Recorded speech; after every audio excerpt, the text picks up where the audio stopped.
Debajo de la realidad de todos los días, hay un mundo imponente, donde gran parte de lo que percibimos del universo está mal.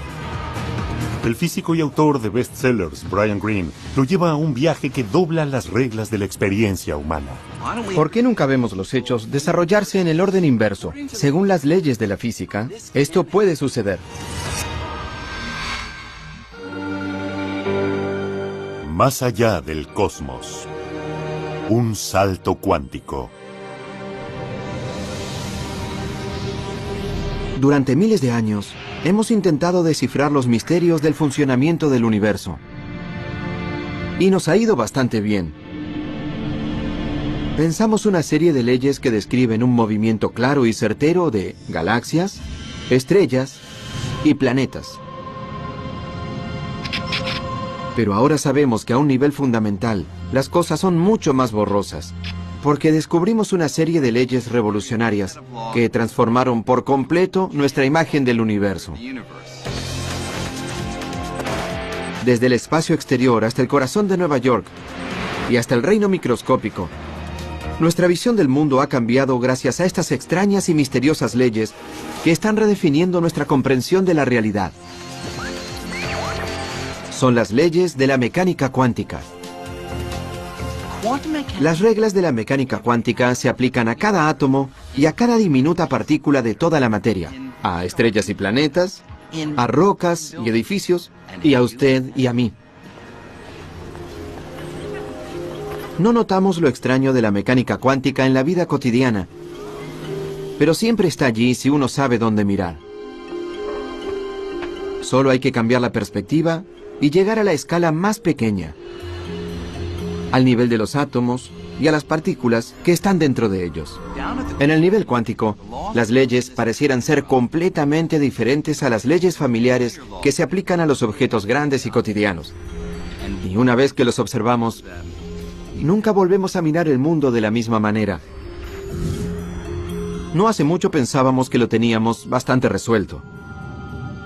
Las reglas que se aplican a cómo los planetas hacen una órbita alrededor del Sol, cómo una pelota realiza una parábola a través del cielo, cómo las ondas se mueven en círculos sobre la superficie de una laguna. Estas leyes fueron descritas en una serie de ecuaciones llamadas mecánica clásica y nos permitieron predecir el comportamiento de las cosas con certeza. Todo parecía tener un sentido perfecto. Hasta hace unos 100 años, cuando los científicos intentaban explicar algunas propiedades inusuales de la luz. Por ejemplo, la clase de luz que emiten los gases cuando se calientan en un tubo de vidrio. Cuando los científicos observaron esta luz a través de un prisma, vieron algo que nunca habían esperado. Si calentaras gas y lo miraras por un prisma, formaría líneas. No el espectro continuo que uno espera proyectado por un pedazo de vidrio cortado sobre una mesa, sino líneas muy distintivas. No da un arco iris claro de luces. Da rayos precisos de luz de colores muy específicos. Y era una especie de misterio. ¿Cómo comprender lo que pasaba? Una explicación de algunas misteriosas líneas de color llegarían de la mano de una serie de científicos radicales que al comienzo del siglo XX lidiaban con la naturaleza fundamental del mundo físico. Y algunas de las ideas más sorprendentes llegaron de la mente de Niels Bohr, un físico al que le encantaba discutir nuevas ideas jugando al ping-pong. Bohr estaba convencido de que la respuesta al misterio estaba en el corazón de la materia, en la estructura del átomo. Le pareció que los átomos se asemejaban a un sistema solar diminuto, donde partículas incluso más diminutas, llamadas electrones, orbitaban alrededor de un núcleo, del mismo modo en que los planetas orbitan alrededor del Sol. Pero Bohr propuso que, a diferencia del sistema solar, los electrones no podían moverse en cualquier órbita. Solo ciertas órbitas les estarían permitidas. Tenía una idea muy sorprendente que contrariaba por completo a la física, que es que había estados definitivos, órbitas fijas que podrían tener estos electrones y solo esas órbitas. Bohr decía que al calentarse un átomo, sus electrones se agitaban y saltaban de una órbita fija a la siguiente. Cada salto emitiría energía en formas de luz y longitudes de onda muy específicas. Y por eso los átomos producen colores muy específicos. De aquí es de donde sale la frase salto cuántico. De no ser por el salto cuántico, uno obtendría la totalidad de los colores saliendo del átomo a medida que se excitaba o se calmaba. Pero eso no es lo que vemos en el laboratorio. Se ven rojos y verdes muy intensos. El salto cuántico es el origen y el autor de ese color intenso.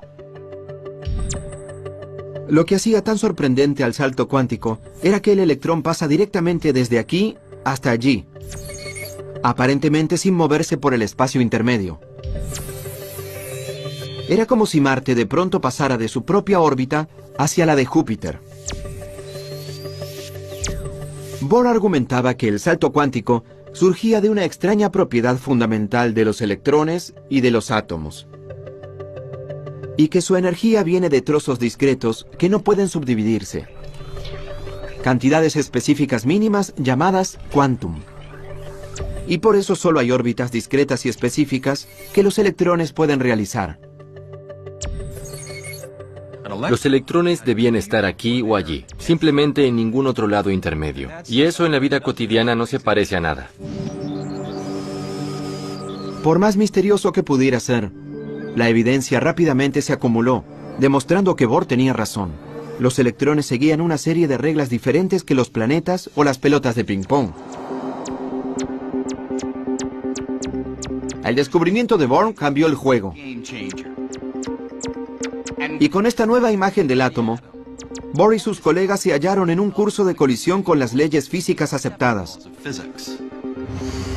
El salto cuántico era solo el comienzo. Pronto las radicales visiones de Bohr lo llevarían cara a cara con uno de los físicos más grandes de la historia. Albert Einstein no le temía a las nuevas ideas. Pero durante los años 20, el mundo de la mecánica cuántica comenzó a virar en una dirección en la que Einstein no quería ir. Una dirección que se desviaba por completo de las predicciones absolutas y definitivas, que eran el sello de la física clásica. Una prueba en particular que se conocería como el experimento de la doble rendija, expuso misterios cuánticos como ningún otro. Si uno buscaba una descripción de la realidad basada en la certeza, sus expectativas serían destrozadas.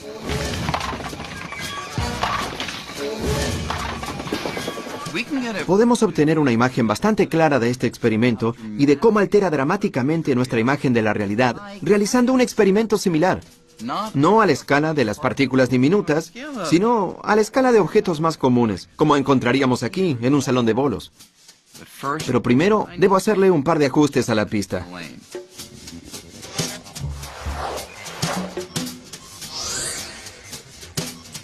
Uno esperaría que si hago rodar algunas de estas bolas por la pista, o bien nos detendrá la barrera, o pasaría por una de las rendijas y golpearíamos la pantalla de atrás.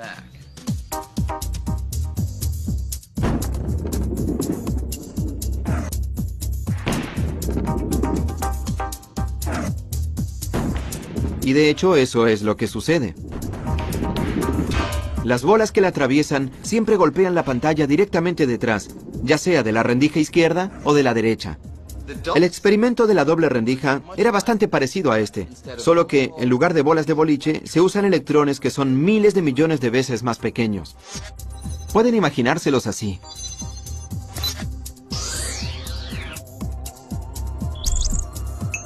Veamos qué sucede si lanzo varias de estas pelotas. Cuando los electrones son lanzados a las dos rendijas, algo muy distinto sucede del otro lado. En lugar de golpear solo dos áreas, los electrones acaban por todas partes de la pantalla detectora, creando un patrón de rayas, incluyendo algunas justo entre las dos rendijas. El mismísimo lugar que uno creería que estaría bloqueado. Entonces, ¿qué pasa? Bien, para los físicos, incluso en los años 20, este patrón podía significar solo una cosa. Olas. Las olas hacen toda clase de cosas interesantes. cosas que las bolas de boliche nunca harían. Pueden dividirse, pueden combinarse. Si enviara una ola de agua a través de las dobles rendijas, se dividiría en dos, y luego las dos series de olas se intersectarían. Picos y valles se combinarían agrandándose en algunos lugares, haciéndose más pequeños en otros, y a veces cancelándose entre sí. Si la altura del agua corresponde al brillo de la pantalla, los picos y valles crearían una serie de rayas en lo que se conoce como un patrón de interferencia.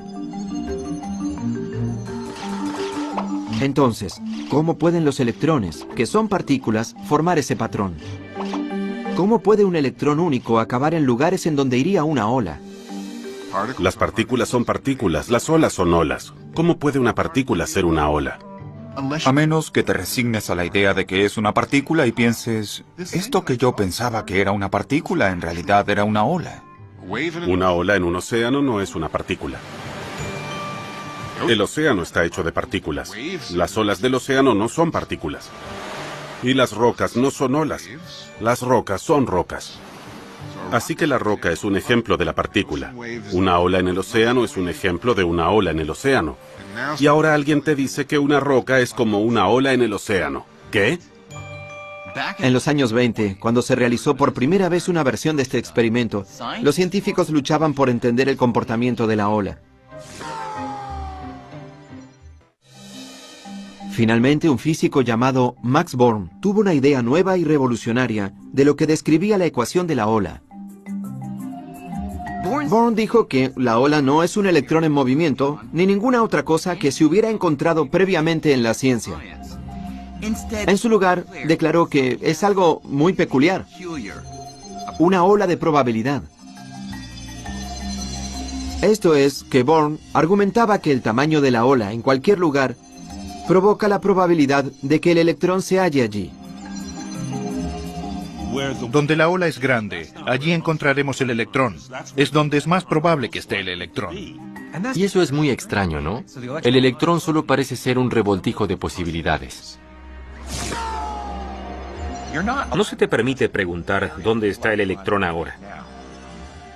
Se te permite preguntar, si busco al electrón en esta parte en particular del espacio, ¿cuál es la probabilidad de que lo encuentre allí? O sea, eso molesta a cualquiera, en cualquier momento. Por más extraño que parezca, esta nueva manera de describir cómo las partículas y los electrones se mueven es correcta en realidad. Cuando lanzo un electrón único, nunca puedo predecir dónde acabará. Pero si utilizo la ecuación de Schrödinger para hallar la ola de probabilidad del electrón, sí puedo predecir con gran certeza que si lanzo los suficientes electrones, digamos que un 33,1% acabarían aquí, un 7,9% acabarían allí, y así sucesivamente. Esta clase de predicción ha sido confirmada una y otra vez con experimentos, así que las ecuaciones de la mecánica cuántica resultan ser increíblemente certeras y precisas. Siempre y cuando podamos aceptar que tiene que ver con la probabilidad.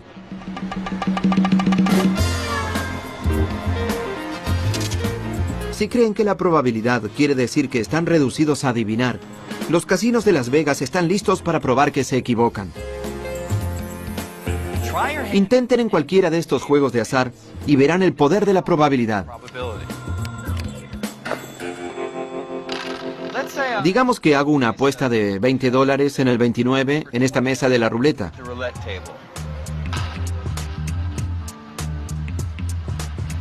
La casa no sabe si ganaré en esta ronda, la siguiente o la siguiente.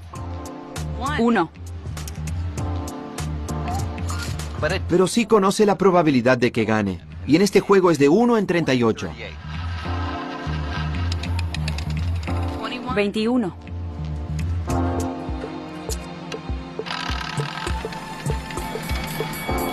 29. Así que a pesar de que gane de vez en cuando, a la larga la casa siempre se lleva más de lo que pierde. El punto es que la casa no tiene que conocer el resultado de ningún juego de naipes, de dados o de la ruleta. Los casinos aún pueden estar confiados de que a lo largo de miles de giros, manos y vueltas, ellos van a ganar. y pueden predecir con una precisión exquisita exactamente con qué frecuencia. Según la mecánica cuántica, el mundo en sí es un juego de azar muy parecido a este. Toda la materia del universo está compuesta de átomos y partículas subatómicas que siguen las leyes de la probabilidad, no de la certeza. En su base, la naturaleza es descrita por una teoría intrínsecamente probabilística. Y eso va muy en contra de la intuición. Es algo que a muchos les resultaría difícil de aceptar. Una persona a la que le resultaba difícil era Einstein. Einstein no podía creer que la naturaleza fundamental de la realidad, en su nivel más profundo, fuera determinada por el azar. Y esto es lo que Einstein no podía aceptar. Einstein dijo, Dios no juega a los dados. No le gustaba la idea de que no pudiéramos decir con certeza que sucede esto o aquello. Pero muchos otros físicos no estaban tan desalentados por la probabilidad, porque las ecuaciones de la mecánica cuántica les daban el poder de predecir el comportamiento de grupos de átomos y partículas pequeñas con una precisión asombrosa. Antes de lo esperado, ese poder conduciría a algunas grandes invenciones. Láseres, transistores, circuitos integrados, el campo entero de la electrónica. A pesar de todos estos triunfos, la mecánica cuántica sigue siendo profundamente misteriosa. Hace que todo esto funcione, pero aún no respondimos preguntas básicas formuladas por Albert Einstein en los años 20 y 30. Preguntas con respecto a la probabilidad y a la medida, el acto de la observación. Para Niels Bohr, la medición lo cambia todo. Creía que antes de medir u observar una partícula, sus características eran inciertas. Por ejemplo, un electrón en el experimento de la doble rendija. Antes de que el detector de atrás pueda señalar su ubicación, podría estar casi en cualquier lado con un rango enorme de posibilidades. Hasta el momento en que lo observas. Y solo en ese momento desaparecerá la incertidumbre de la ubicación. Según el enfoque de Bohr de la mecánica cuántica, cuando se mide una partícula, el acto de la medida obliga a la partícula a renunciar a todos los otros lugares posibles donde podría haber estado y selecciona una ubicación definitiva donde encontrarla. El acto de la medida es lo que obliga a las partículas a tomar esa decisión. Niels Bohr aceptó que la naturaleza de la realidad era intrínsecamente borrosa, pero Einstein no. Él creía en la certeza no solo cuando algo se mide o se observa, sino todo el tiempo. Como dijo Einstein, a mí me gusta pensar que la luna está allí, incluso cuando no la estoy mirando. Eso era lo que tanto le molestaba a Einstein. ¿Pensamos que la realidad del universo descansa en si abrimos los ojos o no? Es estrafalario. Einstein estaba convencido de que algo le faltaba a la teoría cuántica. Algo que describiría todos los rasgos detallados de las partículas, como sus ubicaciones, incluso cuando no las miráramos. Pero en ese momento, pocos físicos compartieron su preocupación. Y Einstein consideraba que era abandonar el trabajo del físico. No era una física mala, estaba incompleto. Esa es la abstención de Einstein. La mecánica cuántica no es incorrecta hasta donde se sabe, pero está incompleta. No captura todas las cosas que pueden observarse o predecirse con certeza. A pesar de los argumentos de Einstein, Niels Bohr se mantuvo firme. Cuando Einstein repitió que Dios no juega a los dados, Bohr le respondió: deja de decirle a Dios qué hacer. Pero en 1935, Einstein pensó haber hallado finalmente el talón de Aquiles de la mecánica cuántica. Algo tan extraño, tan contrario a las concepciones lógicas del universo, que pensó que tenía la clave para probar que la teoría estaba incompleta. Se llama entrelazamiento. La más estrafalaria, la más absurda, la más loca, la más ridícula predicción que hace la mecánica cuántica es el entrelazamiento.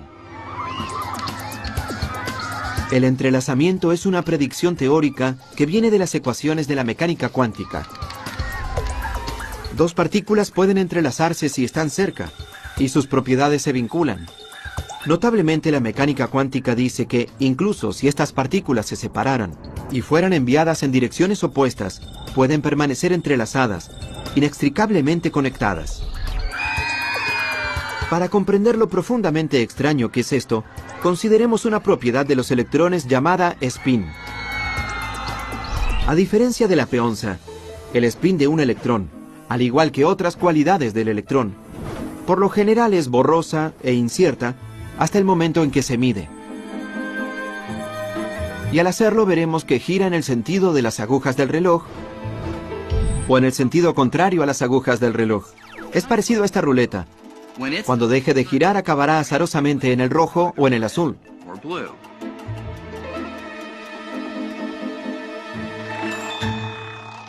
Ahora imaginen una segunda ruleta.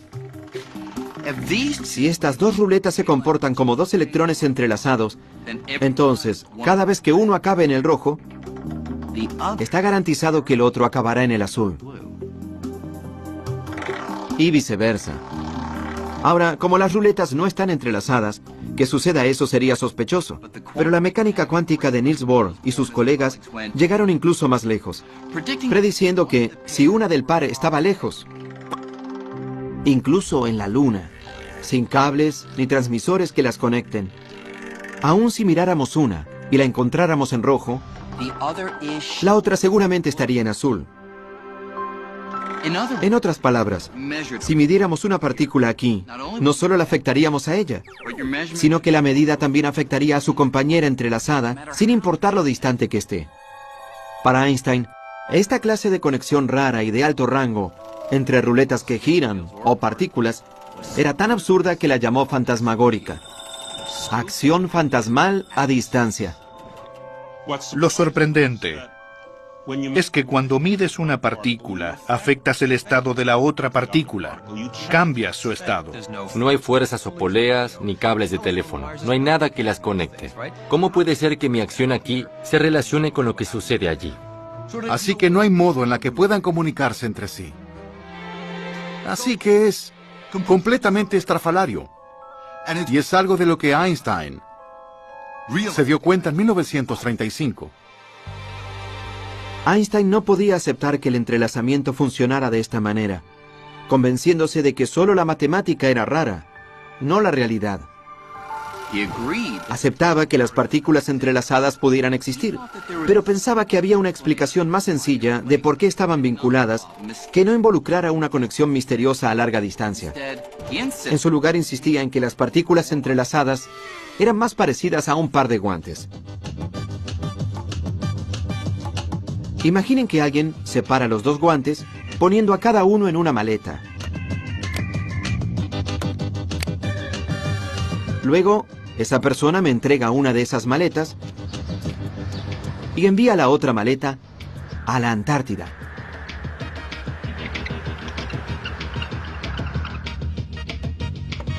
Gracias. Antes de mirar dentro de mi maleta, ya sé que tiene un guante derecho o izquierdo. Y al abrir mi maleta, si encuentro un guante izquierdo, entonces sé que en ese instante, la maleta en la Antártida debe contener un guante derecho, incluso a pesar de que nadie miró dentro de ella. No hay nada misterioso en esto. Obviamente, al mirar dentro de la maleta, no afecté a ninguno de los dos guantes. Esta maleta siempre tuvo un guante izquierdo. Y la de la Antártida siempre tuvo uno derecho. Eso se determinó en el momento en que los guantes se separaron y se empacaron. Einstein pensaba que exactamente la misma idea se aplicaba a las partículas entrelazadas. Cualquiera sea la configuración en la que están los electrones, debe haber estado completamente determinada desde el momento en que se separaron. Entonces, ¿quién tenía razón? ¿Bohr, que apoyaba las ecuaciones que decían que las partículas eran como ruletas que giraban, que podrían vincular de inmediato sus resultados azarosos, incluso atravesando grandes distancias? ¿O Einstein, que creía que no había una conexión fantasmal, sino que, en su lugar, todo estaba decidido mucho antes de mirar? El gran desafío era resolver quién tenía razón, si Bohr o Einstein. Einstein dice que una partícula tiene un spin definitivo antes de medirlo. ¿Cómo se verifica?, se le dice a Einstein. Dice, pues mídalo y encontrará el spin definitivo. Bohr diría, pero es el acto de medirlo lo que hizo que el spin tenga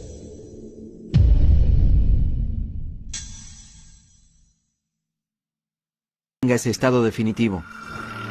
Nadie sabía cómo resolver el problema. Toda la cuestión acabó considerándose filosofía, no ciencia. En 1955, Einstein murió, aún convencido de que la mecánica cuántica ofrecía, como mucho, una imagen incompleta de la realidad.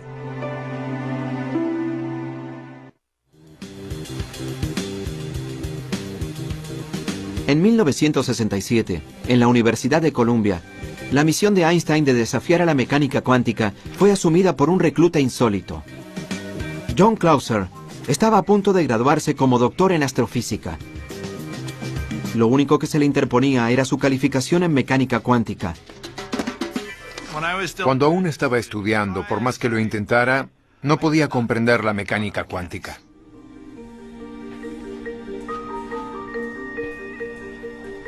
Clauser se preguntó si Einstein podría estar en lo cierto cuando hizo un descubrimiento que cambió su vida. Era una publicación poco conocida de un físico irlandés, también poco conocido, llamado John Bell. Increíblemente, Bell parecía haber hallado una manera de romper el bloqueo entre Einstein y Bohr y demostrar de una vez por todas quién tenía razón acerca del universo. Creía que la visión de la mecánica cuántica estaba probablemente equivocada. Al leer la publicación, Clauser vio que Bell había descubierto cómo saber si las partículas entrelazadas se comunicaban con una acción fantasmal, como las ruletas, o si no había nada fantasmal en absoluto, y las partículas ya estaban determinadas, al igual que el par de guantes.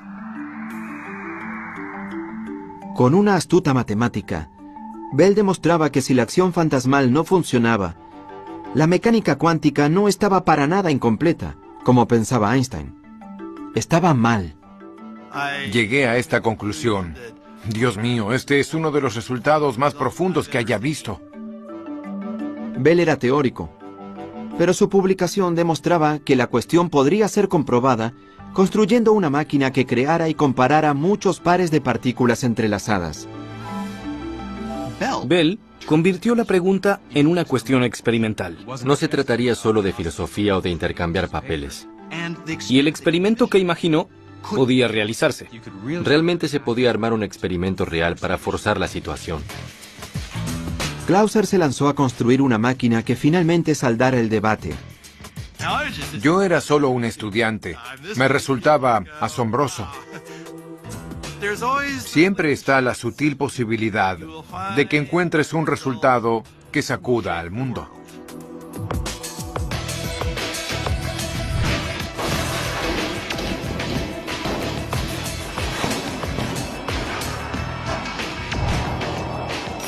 La máquina de Clauser podía medir miles de pares de partículas entrelazadas y compararlas en muchas direcciones diferentes.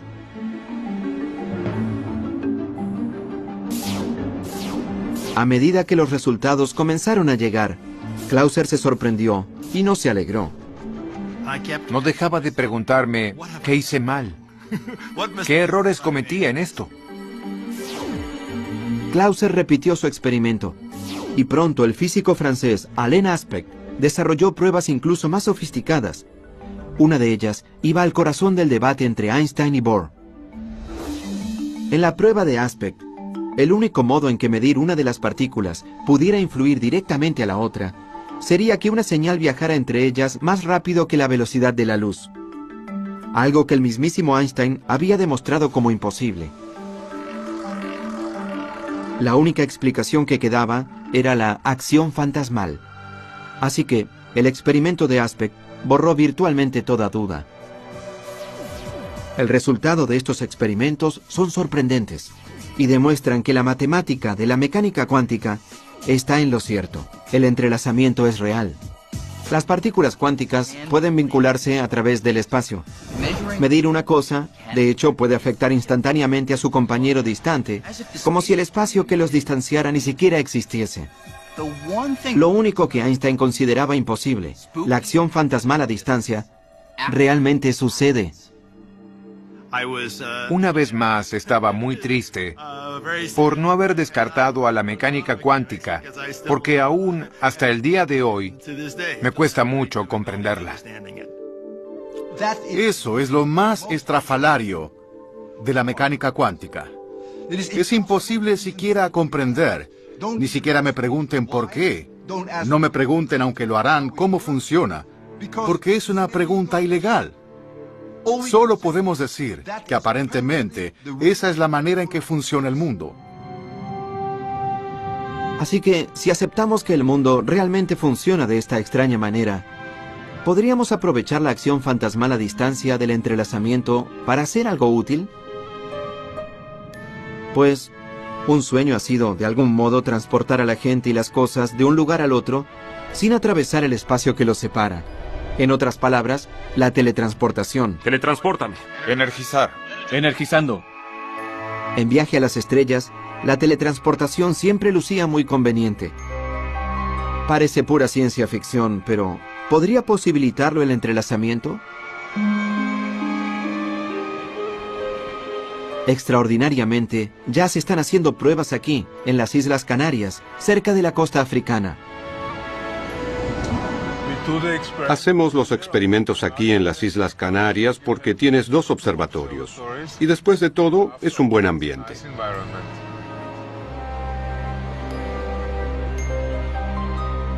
Anton Zeilinger está lejos de teletransportarse como cualquier otro humano.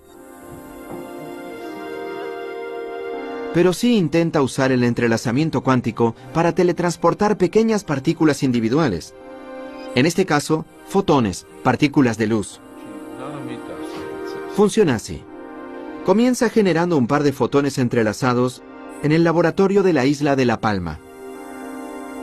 Un fotón entrelazado permanece en La Palma, mientras que el otro es enviado por un telescopio láser a la isla de Tenerife, a 144 kilómetros de distancia. Después, Zeilinger incluye un tercer fotón, el que quiere teletransportar, y hace que interactúe con el fotón entrelazado de La Palma. El equipo estudiará la interacción comparando los estados cuánticos de las 2 partículas.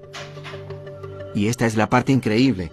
Por la acción fantasmal, el equipo podrá usar esa comparación para transformar al fotón entrelazado en la isla distante en una copia idéntica de ese tercer fotón. Sería como si el tercer fotón se teletransportara a través del mar sin atravesar el espacio entre las islas. Extraemos la información que lleva el original y hacemos un nuevo original allí. Utilizando esta técnica en otros lugares, Zeilinger ha teletransportado con éxito miles de partículas. Pero, ¿podría ir esto incluso más lejos? Ya que estamos hechos de partículas, ¿podría este proceso hacer posible la teletransportación humana?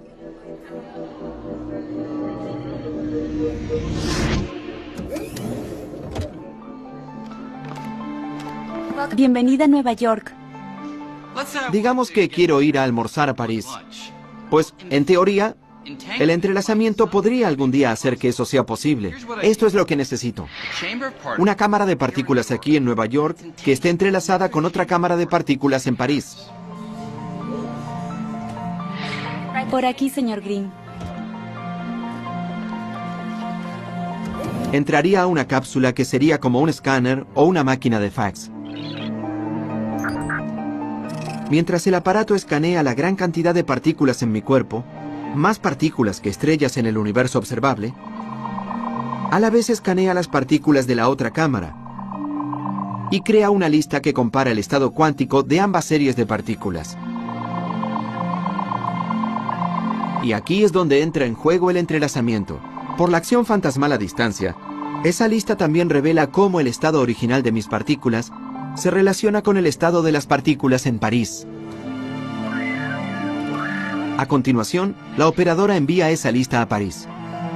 Allí usan los datos para reconstruir el estado cuántico exacto de cada una de mis partículas y un nuevo yo se materializa.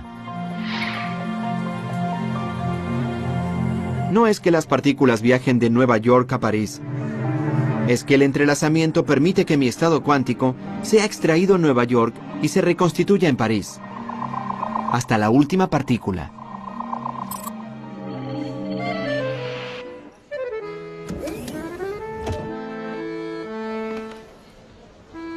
Bonjour, Monsieur Green. Hola. Así que aquí estoy, en París, una réplica exacta de mí mismo. Y mejor que sea así, porque medir el estado cuántico de todas mis partículas en Nueva York ha destruido a mi yo original. En el protocolo de teletransportación cuántica, se requiere que lo que sea transportado sea destruido en el proceso. Y genera algo de angustia, porque supongo que acabaría siendo un conjunto de neutrones, protones y electrones. No lucirías muy bien. Hoy estamos lejos de la teletransportación humana, pero la posibilidad provoca la pregunta. ¿El Brian Greene que llega a París, soy realmente yo? Pues no debería haber ninguna diferencia entre el viejo yo de Nueva York y el nuevo yo aquí en París. Y la razón es que, según la mecánica cuántica, no son las partículas físicas lo que hacen que yo sea yo, sino la información que contienen estas partículas. Y esa información fue teletransportada exactamente. Todos los trillones y trillones de partículas que componen mi cuerpo. Es un tema filosófico muy profundo. Si lo que llega a la estación de recepción es el original o no. Mi postura es que con original nos referimos a algo que tenga todas las propiedades del original.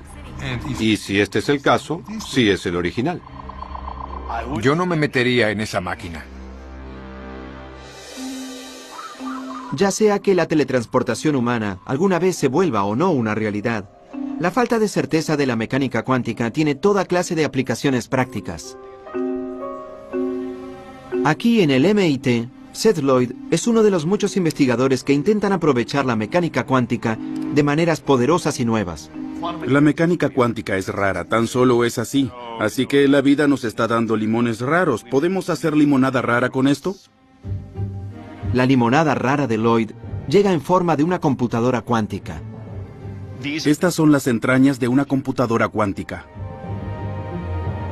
Este invento de oro y bronce puede no lucir nada parecido a una computadora familiar, pero en su corazón habla el mismo idioma. Código binario. Un lenguaje de computadora compuesto por ceros y unos llamados bits. El trozo más pequeño de información es un bit. Y lo que hace la computadora es sencillamente reducir la información a sus trozos más pequeños y luego combinarlos muy rápidamente. Esta computadora cuántica habla en bits, pero a diferencia de un bit convencional, que en cualquier momento puede ser un 0 o un 1, un bit cuántico es mucho más flexible. Algo aquí puede ser un bit. Aquí hay un 0, allí hay un 1. Es un bit de información.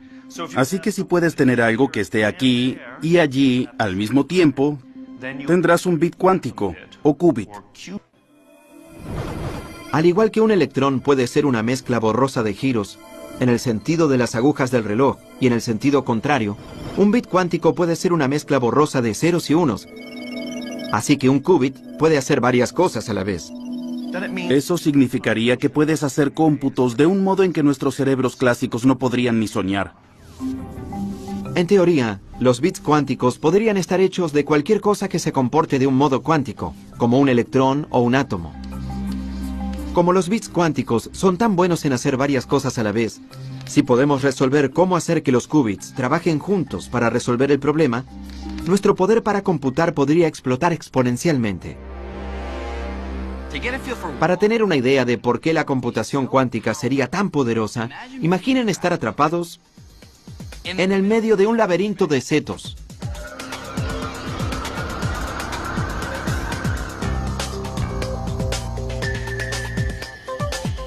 Lo que uno quiere es hallar la salida lo más rápido posible. El problema es que hay muchas opciones. Y solo puedo probarlas una por vez. Esto significa que voy a llegar a muchos resultados infructuosos. Iré a muchos callejones sin salidas. Y daré muchas vueltas equivocadas antes de finalmente tener suerte y encontrar la salida. Y así es como resuelven los problemas las computadoras de hoy. Aunque lo hacen muy rápidamente, solo realizan una tarea a la vez. Del mismo modo, yo solo puedo investigar un camino a la vez en el laberinto.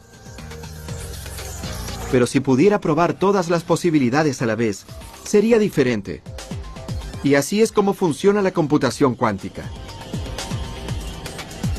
Ya que las partículas pueden, de algún modo, estar en varios lugares a la vez, la computadora podría investigar una enorme cantidad de caminos o soluciones a la vez y encontrar la correcta en un parpadeo. Un laberinto como este solo tiene un número limitado de caminos que explorar, así que una computadora convencional podría encontrar la salida bastante rápido. Pero imaginen un problema con millones o miles de millones de variables, como predecir el clima con mucha antelación. Podríamos predecir desastres naturales como terremotos o tornados. Resolver esta clase de problemas ahora sería imposible, porque se necesitaría una computadora ridículamente enorme. Pero una computadora cuántica podría hacer este trabajo con solo algunos cientos de átomos. Así que el cerebro de esa computadora sería más pequeño que un grano de arena. Sin dudas, estamos mejorando cada vez más en aprovechar el poder del mundo cuántico. Y quién sabe a dónde podría llevarnos. Pero no podemos olvidar que en el corazón de esta teoría que nos ha dado tanto, sigue habiendo un enorme agujero. Todo lo raro del nivel cuántico, a la escala de átomos y partículas, ¿a dónde se dirige? ¿Por qué las cosas en el mundo cuántico pueden permanecer en un estado de incertidumbre, aparentemente estando un poco aquí y un poco allí, mientras que tú y yo, que, después de todo, estamos hechos de átomos y partículas, parecemos estar siempre atascados en un estado único y definitivo? Nosotros siempre estamos o aquí o allí. Niels Bohr no ofrecía una explicación real de por qué toda la rareza del mundo cuántico pareciera desaparecer a medida que las cosas aumentan de tamaño. Por más poderosa y precisa que la mecánica cuántica ha probado ser, los científicos siguen luchando para resolver esto. Algunos creen que falta un detalle en las ecuaciones de la mecánica cuántica. Así que, a pesar de que hay múltiples posibilidades en el mundo de lo diminuto, los detalles que faltan ajustarían los números en nuestro ascenso de átomos a objetos en el mundo grande para que se haga claro que todas, excepto una de esas posibilidades, desaparezcan y den un único y certero resultado. Otros físicos creen que todas las otras posibilidades que existen en el mundo cuántico no desaparecen nunca. En su lugar, cada posibilidad posible sucede. Solo que la mayoría sucede en otros universos, paralelos al nuestro. Es una idea alucinante, pero la realidad podría ir más allá del universo único que vemos todos, y estar constantemente ramificándose, creando nuevos mundos alternativos donde todas las posibilidades se desarrollan. Esta es la frontera de la mecánica cuántica, y nadie sabe a dónde nos llevará. El mismísimo hecho de que nuestra realidad sea más grandiosa, mucho más extraña y misteriosa de lo que pensábamos, es para mí también muy hermosa e imponente. La belleza de la ciencia es que permite aprender cosas que van más allá de tus más grandes sueños. Y la mecánica cuántica es el epítome de eso. Después de aprender mecánica cuántica, nunca vuelves a ser el mismo. Por más extraña que pudiera ser la mecánica cuántica, lo que es claro ahora es que no hay barreras entre los mundos de lo pequeño y de lo grande. En su lugar, estas leyes se aplican en todos lados, y es solo que los rasgos raros son más aparentes cuando las cosas son pequeñas. Así que el descubrimiento de la mecánica cuántica ha revelado una realidad, nuestra realidad, que es tan asombrosa como emocionante, y nos acercó mucho más a entender por completo la tela del cosmos.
21.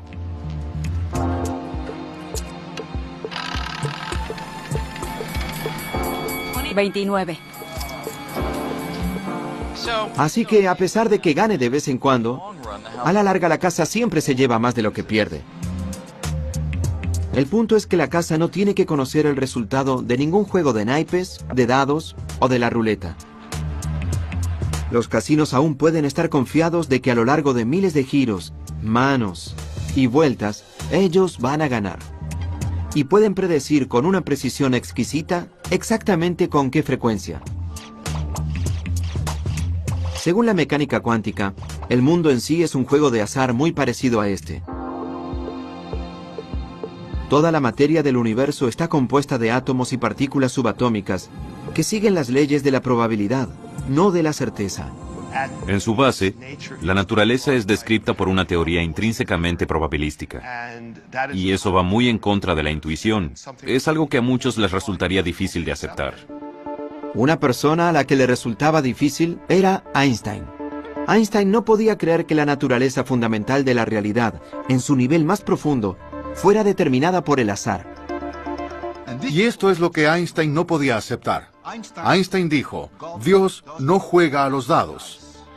No le gustaba la idea de que no pudiéramos decir con certeza que sucede esto o aquello. Pero muchos otros físicos no estaban tan desalentados por la probabilidad, porque las ecuaciones de la mecánica cuántica les daban el poder de predecir el comportamiento de grupos de átomos y partículas pequeñas con una precisión asombrosa. Antes de lo esperado, ese poder conduciría a algunas grandes invenciones. Láseres, transistores, circuitos integrados, el campo entero de la electrónica. A pesar de todos estos triunfos, la mecánica cuántica sigue siendo profundamente misteriosa. Hace que todo esto funcione, pero aún no respondimos preguntas básicas formuladas por Albert Einstein en los años 20 y 30. Preguntas con respecto a la probabilidad y a la medida, el acto de la observación. Para Niels Bohr, la medición lo cambia todo. Creía que antes de medir u observar una partícula, sus características eran inciertas. Por ejemplo, un electrón en el experimento de la doble rendija. Antes de que el detector de atrás pueda señalar su ubicación, podría estar casi en cualquier lado con un rango enorme de posibilidades. Hasta el momento en que lo observas. Y solo en ese momento desaparecerá la incertidumbre de la ubicación. Según el enfoque de Bohr de la mecánica cuántica, cuando se mide una partícula, el acto de la medida obliga a la partícula a renunciar a todos los otros lugares posibles donde podría haber estado y selecciona una ubicación definitiva donde encontrarla. El acto de la medida es lo que obliga a las partículas a tomar esa decisión. Niels Bohr aceptó que la naturaleza de la realidad era intrínsecamente borrosa, pero Einstein no. Él creía en la certeza no solo cuando algo se mide o se observa, sino todo el tiempo. Como dijo Einstein, a mí me gusta pegas aceptadas. El salto cuántico era solo el comienzo. Pronto las radicales visiones de Bohr lo llevarían cara a cara con uno de los físicos más grandes de la historia. Albert Einstein no le temía a las nuevas ideas. Pero durante los años 20, el mundo de la mecánica cuántica comenzó a virar en una dirección en la que Einstein no quería ir. Una dirección que se desviaba por completo de las predicciones absolutas y definitivas, que eran el sello de la física clásica. Una prueba en particular que se conocería como el experimento de la doble rendija, expuso misterios cuánticos como ningún otro. Si uno buscaba una descripción de la realidad basada en la certeza, sus expectativas serían destrozadas.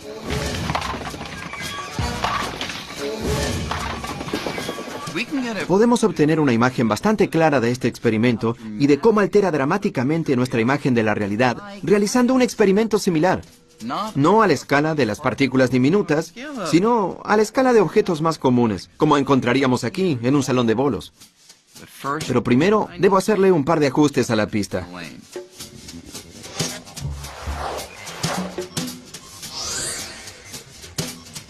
Uno esperaría que si hago rodar algunas de estas bolas por la pista, o bien nos detendrá la barrera, o pasaría por una de las rendijas y golpearíamos la pantalla de atrás.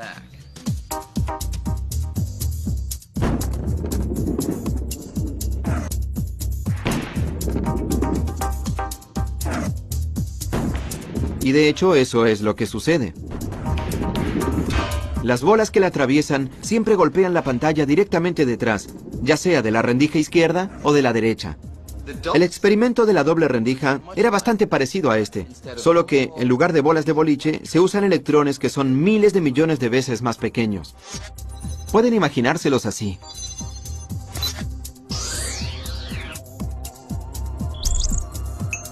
Veamos qué sucede si lanzo varias de estas pelotas. Cuando los electrones son lanzados a las dos rendijas, algo muy distinto sucede del otro lado. En lugar de golpear solo dos áreas, los electrones acaban por todas partes de la pantalla detectora, creando un patrón de rayas, incluyendo algunas justo entre las dos rendijas. El mismísimo lugar que uno creería que estaría bloqueado. Entonces, ¿qué pasa?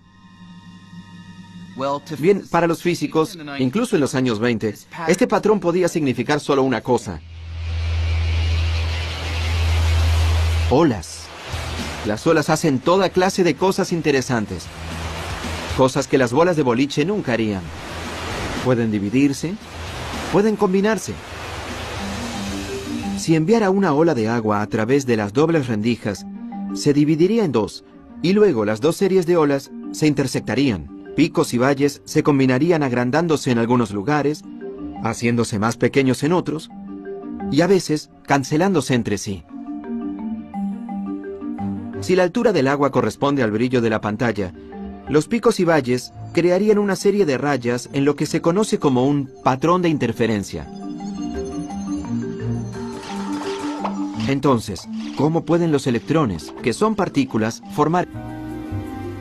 Si calentaras gas y lo miraras por un prisma, formaría líneas. No el espectro continuo que uno espera proyectado por un pedazo de vidrio cortado sobre una mesa, sino líneas muy distintivas. No da un arco iris claro de luces. Da rayos precisos de luz de colores muy específicos. Y era una especie de misterio. ¿Cómo comprender lo que pasaba? Una explicación de algunas misteriosas líneas de color llegarían de la mano de una serie de científicos radicales que al comienzo del siglo XX lidiaban con la naturaleza fundamental del mundo físico. Y algunas de las ideas más sorprendentes llegaron de la mente de Niels Bohr, un físico al que le encantaba discutir nuevas ideas jugando al ping-pong.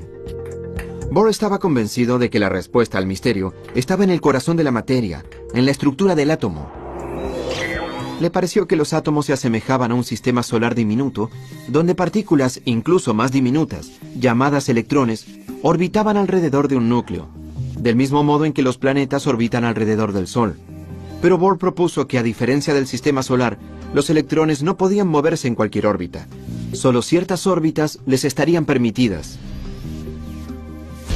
Tenía una idea muy sorprendente que contrariaba por completo a la física, que es que había estados definitivos, órbitas fijas que podrían tener estos electrones y solo esas órbitas.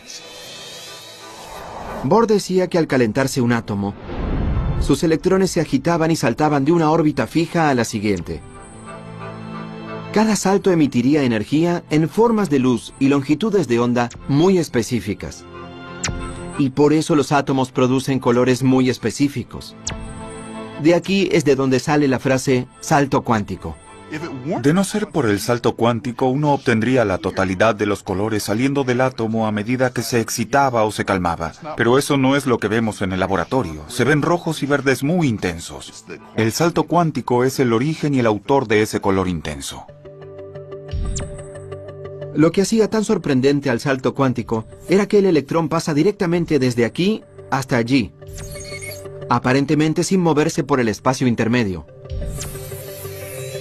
Era como si Marte de pronto pasara de su propia órbita hacia la de Júpiter. Bohr argumentaba que el salto cuántico surgía de una extraña propiedad fundamental de los electrones y de los átomos, y que su energía viene de trozos discretos que no pueden subdividirse, cantidades específicas mínimas llamadas quantum. Y por eso solo hay órbitas discretas y específicas que los electrones pueden realizar. Los electrones debían estar aquí o allí, simplemente en ningún otro lado intermedio. Y eso en la vida cotidiana no se parece a nada. Por más misterioso que pudiera ser, la evidencia rápidamente se acumuló, demostrando que Bohr tenía razón. Los electrones seguían una serie de reglas diferentes que los planetas o las pelotas de ping-pong. El descubrimiento de Bohr cambió el juego. Y con esta nueva imagen del átomo, Bohr y sus colegas se hallaron en un curso de colisión con las leyes físicas.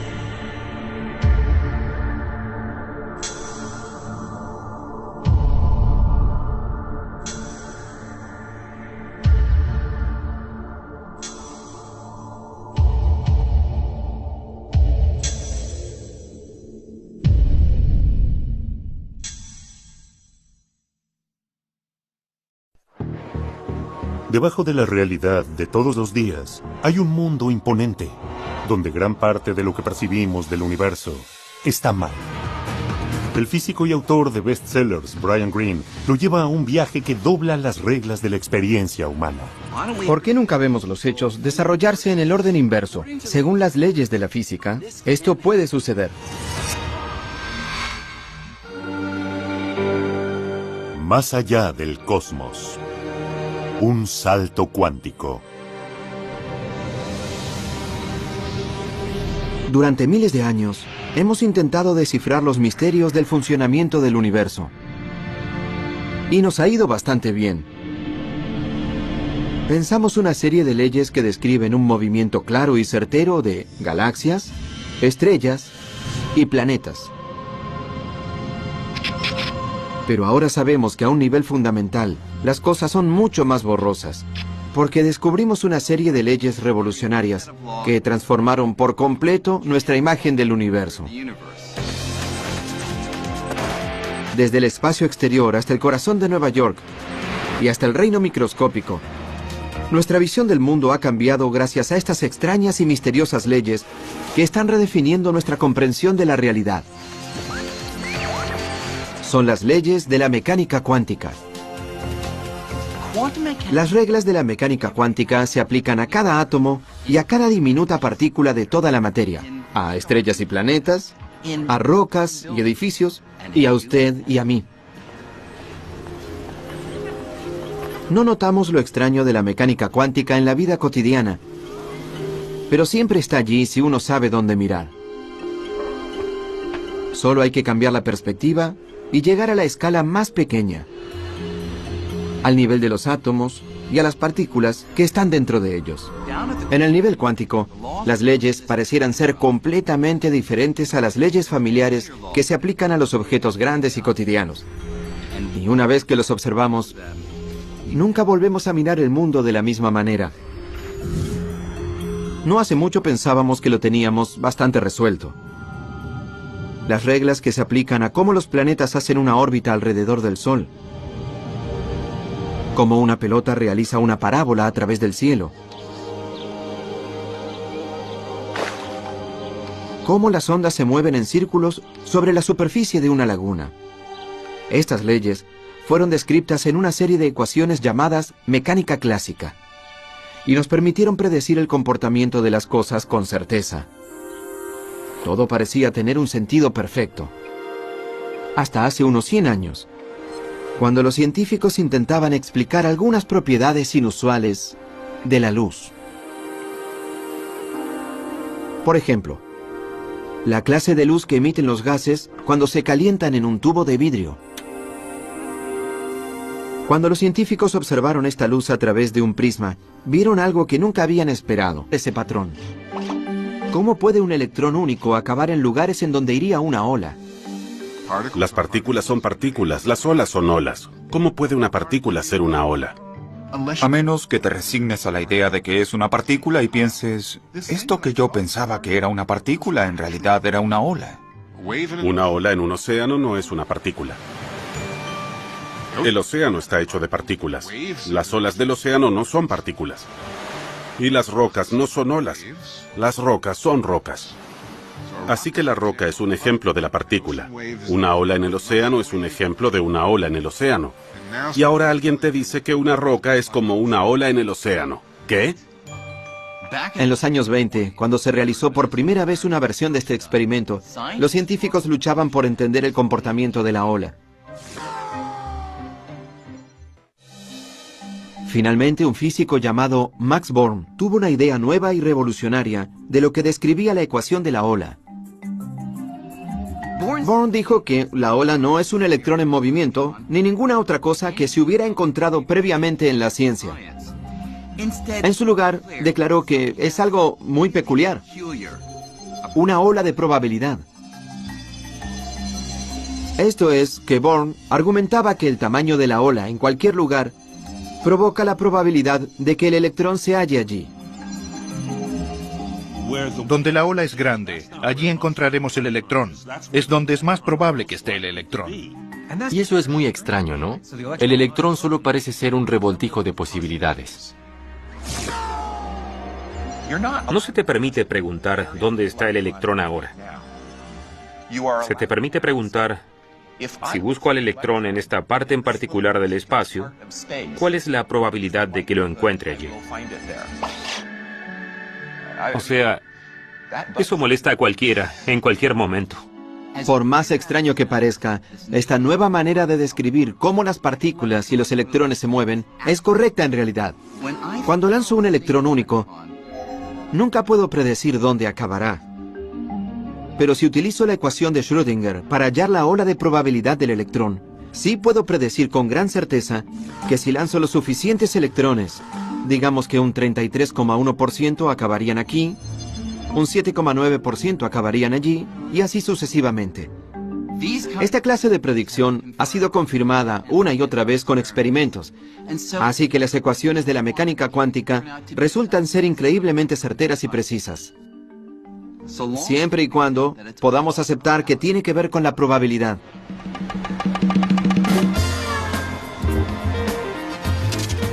Si creen que la probabilidad quiere decir que están reducidos a adivinar, los casinos de Las Vegas están listos para probar que se equivocan. Intenten en cualquiera de estos juegos de azar y verán el poder de la probabilidad. Digamos que hago una apuesta de $20 en el 29 en esta mesa de la ruleta.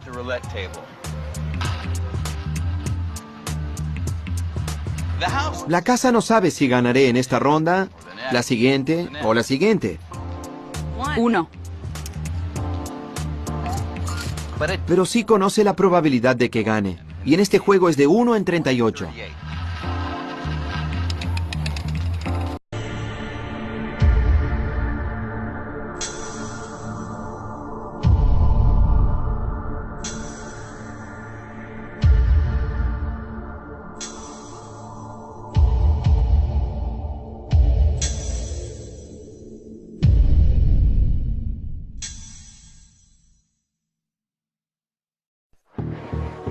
Debajo de la realidad de todos los días, hay un mundo imponente, donde gran parte de lo que percibimos del universo está mal.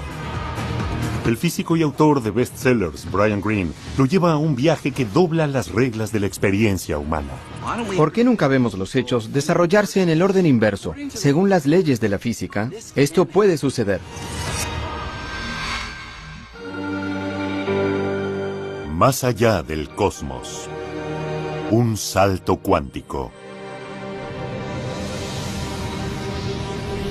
Durante miles de años, hemos intentado descifrar los misterios del funcionamiento del universo. Y nos ha ido bastante bien.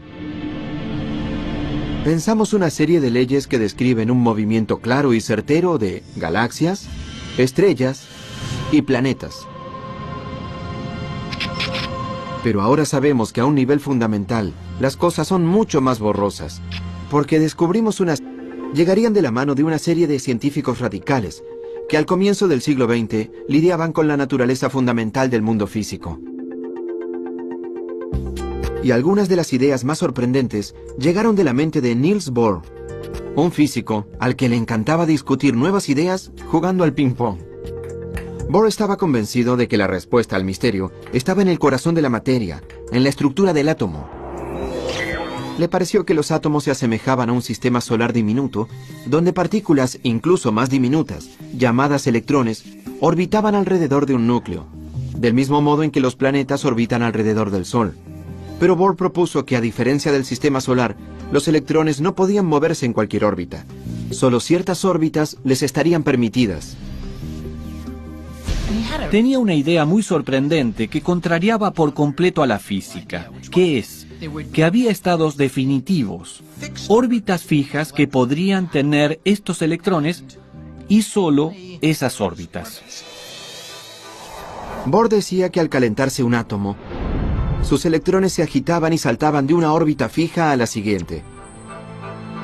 Cada salto emitiría energía en formas de luz y longitudes de onda muy específicas.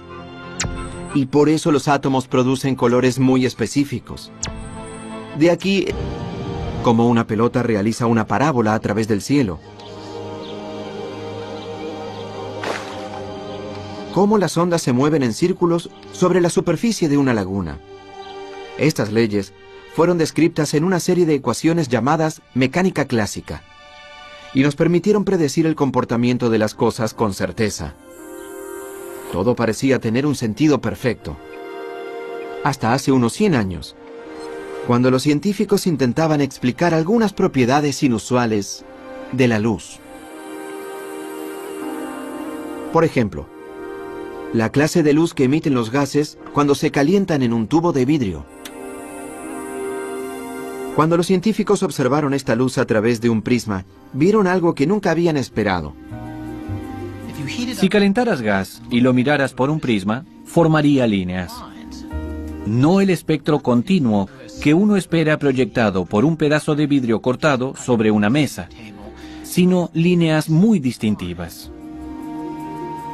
No da un arco iris claro de luces. Da rayos precisos de luz de colores muy específicos.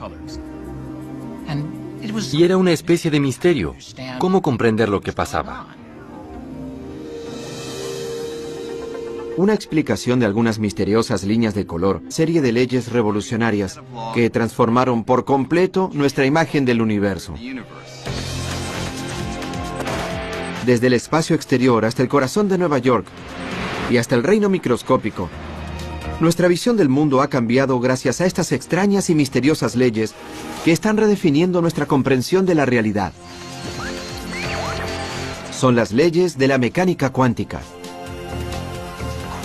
Las reglas de la mecánica cuántica se aplican a cada átomo y a cada diminuta partícula de toda la materia, a estrellas y planetas, a rocas y edificios, y a usted y a mí.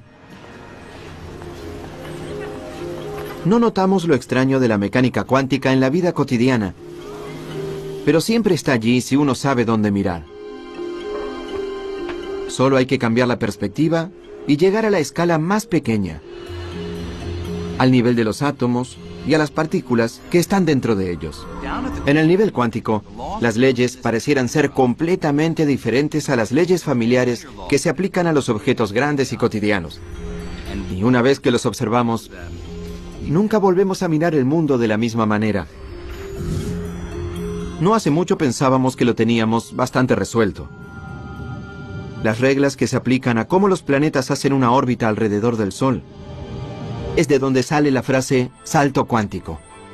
De no ser por el salto cuántico, uno obtendría la totalidad de los colores saliendo del átomo a medida que se excitaba o se calmaba. Pero eso no es lo que vemos en el laboratorio. Se ven rojos y verdes muy intensos. El salto cuántico es el origen y el autor de ese color intenso. Lo que hacía tan sorprendente al salto cuántico era que el electrón pasa directamente desde aquí hasta allí, aparentemente sin moverse por el espacio intermedio. Era como si Marte de pronto pasara de su propia órbita hacia la de Júpiter. Bohr argumentaba que el salto cuántico surgía de una extraña propiedad fundamental de los electrones y de los átomos, y que su energía viene de trozos discretos que no pueden subdividirse, cantidades específicas mínimas llamadas quantum. Y por eso solo hay órbitas discretas y específicas que los electrones pueden realizar. Los electrones debían estar aquí o allí, simplemente en ningún otro lado intermedio. Y eso en la vida cotidiana no se parece a nada. Por más misterioso que pudiera ser, la evidencia rápidamente se acumuló, demostrando que Bohr tenía razón. Los electrones seguían una serie de reglas diferentes que los